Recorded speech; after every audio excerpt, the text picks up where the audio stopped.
I met Amber at a Labor Day cookout my friend hosted. She was sitting by the picnic table, painting tiny palm trees on a kid's nails. I was fixing a broken HDMI cable so the game could show on TV. She looked up, smiled, and said, "You must be the tech guy." I laughed and said, "Only when food is being held hostage by bad wiring." She handed me a paper plate and said, "You've earned this." That's how it started. Our first date was at a small Korean barbecue place. We talked about movies, weird people at work, and bad fashion in store windows. She told me she was finishing her hours to become a nail technician. She said she worked double shifts and lived with her sister to save money. I told her I built gaming PCs for fun. She didn't laugh. She said, "That's kind of amazing." 2 months later, we were inseparable. Weekend brunches, farmers markets. She took pictures of me at Micro Center like it was a museum. She said my focus was attractive. She said she was tired of gym bros and liars. I wanted to believe her, so I did. When she saw my setup for the first time, she called it the spaceship. I explained every part like it was sacred. She nodded, smiled, and said, "Copy that, Captain." We moved in together after 9 months. I carried boxes, she filmed me, and captioned it husband material. It felt real, it felt right. We created little zones in the apartment. My desk, her plants, our kitchen. We argued about spice levels and laughed about grocery lists. She stole my hoodies, and I pretended to be mad. On Sundays, we cooked together and pretended we were a team. For a while, I thought we were building a future. But cracks always start small. She joked about my toy computer. She teased me when I scheduled game night. I thought it was harmless. Then she started moving my things around. A cable went missing. My headset wasn't where I left it. I brushed it off, thinking she was just being playful. But the jokes became digs. "Do you ever leave that chair?" she said one night. "It's one night a week," I told her. She shrugged. "Whatever helps you escape reality." That hurt more than I admitted. I tried to make her feel included. I showed her my group chat, told her about the guys I played with. She called them grown men pretending to be soldiers. I laughed it off again. Love makes you forgive small insults until they stop feeling small. By the 6th month of living together, her patience was gone. She rolled her eyes when I mentioned upgrades. She sighed when I opened Discord. Every time I tried to talk, she changed the subject. It was like watching someone slowly turn into a stranger. The woman who once called my PC a masterpiece now called it a toy. I didn't realize then that she wasn't just jealous. She was planning to destroy it. And she already knew exactly how. It started with small arguments that didn't feel serious. Amber said I spent too much time with the screen. I reminded her it was only once a week. She said, "Once a week too much when you ignore me." I laughed, thinking she was joking. But her smile didn't reach her eyes anymore.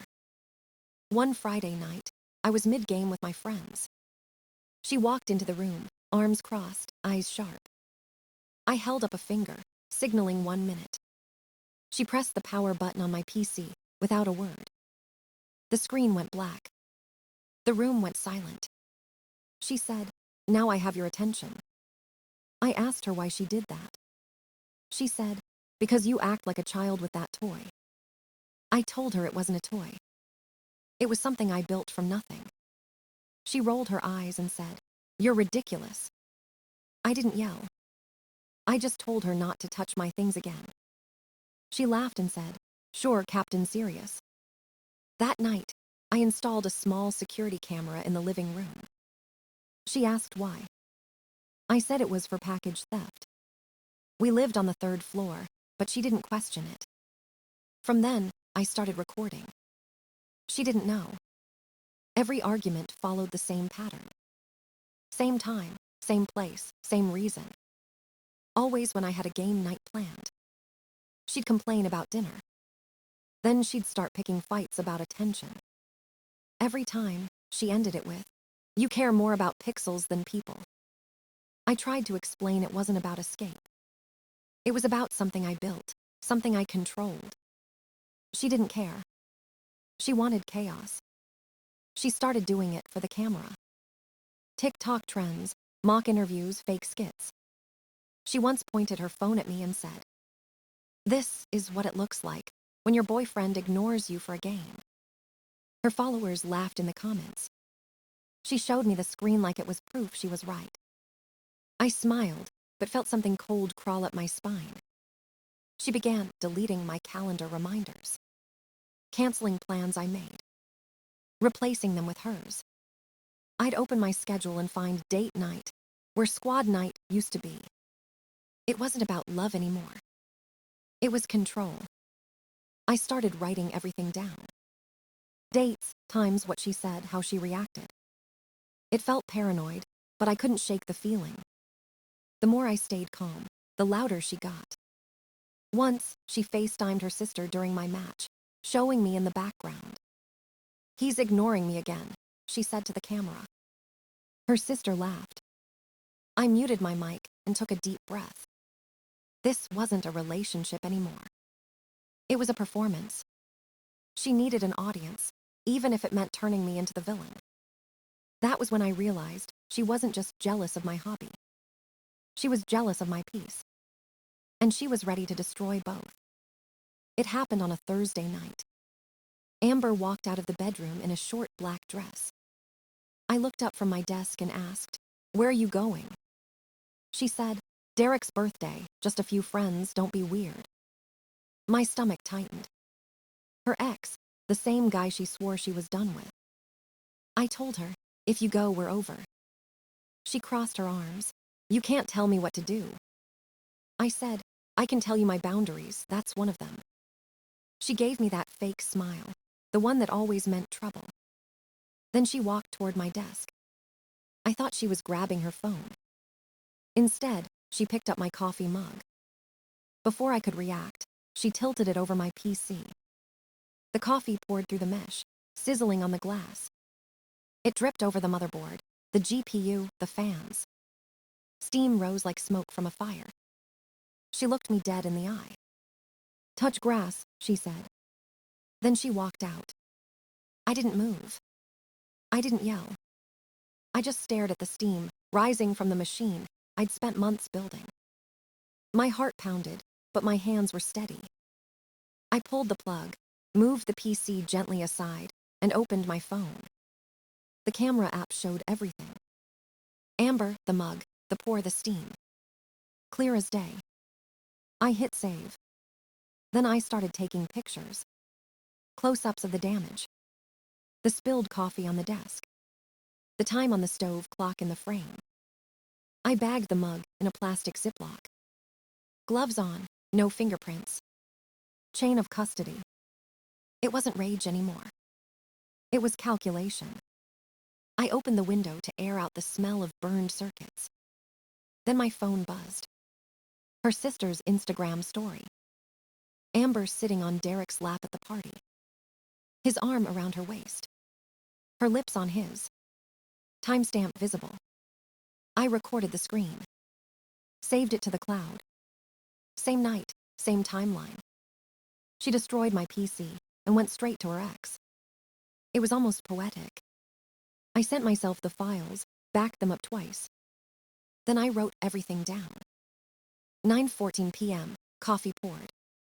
11:27 p.m., video of her with Derek. Midnight, decision made.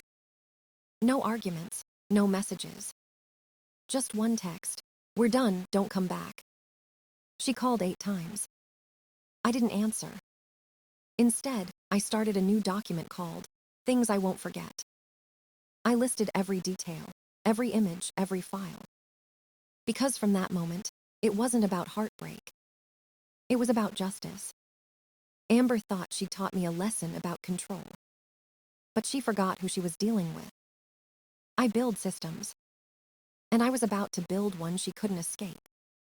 The morning after the coffee incident, I woke up calm. Not peaceful, but clear.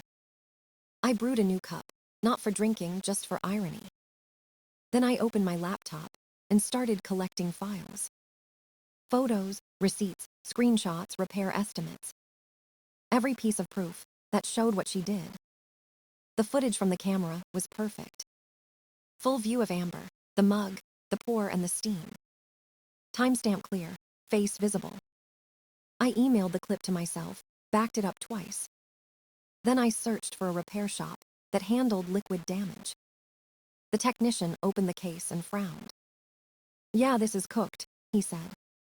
He wrote an inspection report, signed, stamped, and certified it. I paid for the report like it was a sacred document.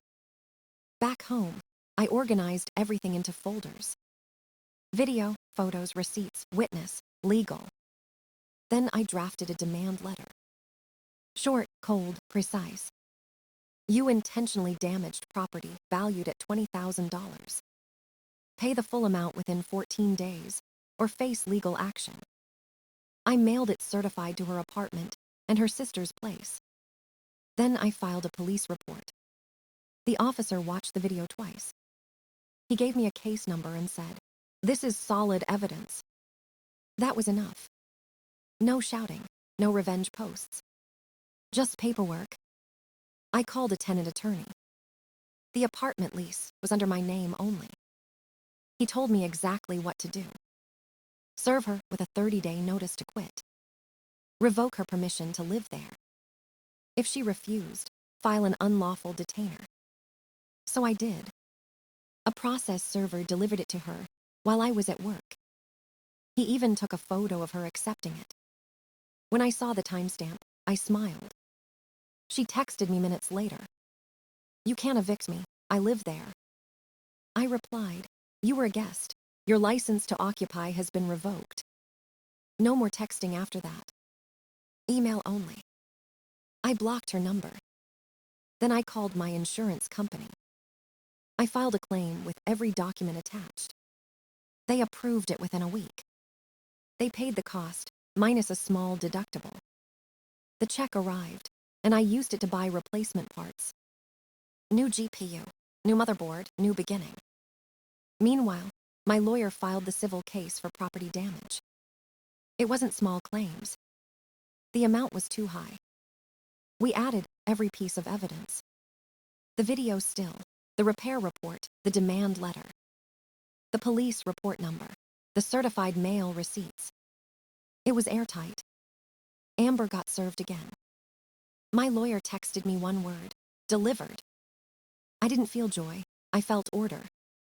It was the kind of peace that comes when chaos finally gets documented. Amber had played with emotion. I played with proof. And in court, proof always wins. Amber showed up to the first hearing in a beige blazer that still had fold lines. She looked nervous but tried to fake confidence. Her defense was simple. She said it was an accident. She said I was controlling and obsessed with my computer. The judge barely looked up. My lawyer played the video on the screen. Amber froze as her own face appeared. There she was, holding the mug, tilting it, pouring it. Steam rose from the case. My voice in the background. The judge paused the video and asked one question. "Did you pour the coffee?" Amber stared down and said nothing. The silence was louder than any confession. The judge wrote a note and said, "Judgment for the plaintiff." He ordered her to pay damages, court fees, and interest. My lawyer smiled. I felt nothing but quiet relief. She didn't pay, of course. That's what wage garnishment is for. We sent an order to her employer. They complied immediately. Every paycheck she earned started dripping into my account. Line by line, it reduced the balance she owed. The first payment felt surreal. Not revenge, just justice. The insurance company also pursued her for restitution. They sent letters demanding repayment for the claim. Amber posted a long story on Instagram about toxic men and greed. Her truth didn't buy a new motherboard. Money did. A few weeks later, the eviction case came up. She tried to argue she was a tenant. The judge asked if her name was on the lease. She said no. He asked if she paid rent directly to the landlord. She said no again. Judgment granted. Sheriff's lockout scheduled in 5 days. She sent me a photo of the notice on the door. "You're evil," she wrote. I didn't answer. When the deputy arrived, she didn't show. The lock was changed. Her things were boxed and stored. I mailed her the inventory and deadline to claim them. She never did. I sold what was left to cover costs. The case file grew thicker each week. The civil judgment became public record. Employers saw it. Landlords saw it. She started losing jobs. Her hours were cut. Then she posted about starting over. But every new job meant a new garnishment order. I didn't have to do anything. The system did it for me. Her anger burned fast. My patience lasted longer. Eventually, she messaged me through her sister. She said she wanted to talk, to apologize, to fix it. I ignored it. Forgiveness wasn't part of the plan. Accountability was. She lost everything she tried to use against me. Reputation, job, freedom. All from one decision. One mug of coffee. By the time she realized the cost, the balance was already almost paid. Every check reminded her what destruction really costs, and what silence can build in return. Months passed after the court cases ended. The wage garnishment kept coming, slow but steady. Each payment felt like the final tick of a clock winding down. Amber disappeared from social media. Her old friends stopped mentioning her name. The silence was better than victory. I used that time to move. A new apartment, smaller but brighter. No ghosts in the walls, no memories on the couch. I painted one wall dark blue, just because I could. Then I unpacked the parts of my new PC. Every screw, every cable, every fan. This time I built it slower. I didn't rush, didn't blast music. I just worked in silence, letting calm return. The new case had a top filter that laughed at liquid. A quiet joke only I understood. When the fans hummed to life, I smiled. Not because it looked amazing, but because I built peace again. I set up the camera above the desk, clearly visible. Not for paranoia, but for reminder. Boundaries exist for a reason. No one touches what I build again. My friends noticed the difference. They said I sounded lighter. We still played every Friday night. Whenever someone said touch grass, we all laughed. It wasn't pain anymore. It was part of the story. People asked if I'd ever date again. I said maybe, someday. Then life decided for me. At a volunteer event one Saturday, I met Claire. She was organizing supplies, clipboard in hand, calm and focused. We joked about how nothing ever goes as planned. She smiled, that kind of real smile that doesn't need a filter. We didn't exchange numbers that day. 2 weeks later, I ran into her at the climbing gym. She climbed like gravity was optional. I tried to keep up, failed, and laughed. She laughed too, and that was enough. We started talking after that. No pressure, no pretending. She didn't care about gaming, but she cared that I cared. That was new. That was everything. We kept things simple. Wednesday tacos, weekend hikes, quiet mornings. No grand declarations, no fake perfection. Just steady peace. Sometimes, I catch myself looking at the new PC. It hums softly in the corner, a reminder of everything I survived. Amber once said I loved that computer more than her. She was wrong. I never loved the machine. I loved the calm it gave me, the focus, the quiet. And now I have that again, without fear, without chaos. The scars are digital and invisible, but they taught me something real. You can rebuild anything, even yourself, piece by piece. And when people tell me to touch grass now, I smile. Because I already did. I touch peace instead. Amber's story faded like old static. Her choices followed her, line by line, in court records and payroll slips. I didn't celebrate her fall. I just watched balance return to my life. There was no revenge left to taste, only calm. The sound of my new PC humming became my peace. Every cable tied neatly, every part exactly where it should be. It felt symbolic, like rebuilding myself from the ashes she left. People asked if I'd forgive her. I said forgiveness isn't free, it's earned, and she never paid. The law did the talking, and I never had to raise my voice. Justice came quietly, like rain after a storm. It didn't shout, it just washed everything clean. Now, when I sit at my desk, I don't think about her. I think about the calm that came after. About how silence can be louder than anger. I learned that control isn't power, it's peace. And sometimes, the best revenge isn't fire or fury. It's simply living well without them. Because nothing burns hotter than indifference. And nothing feels better than finally letting go.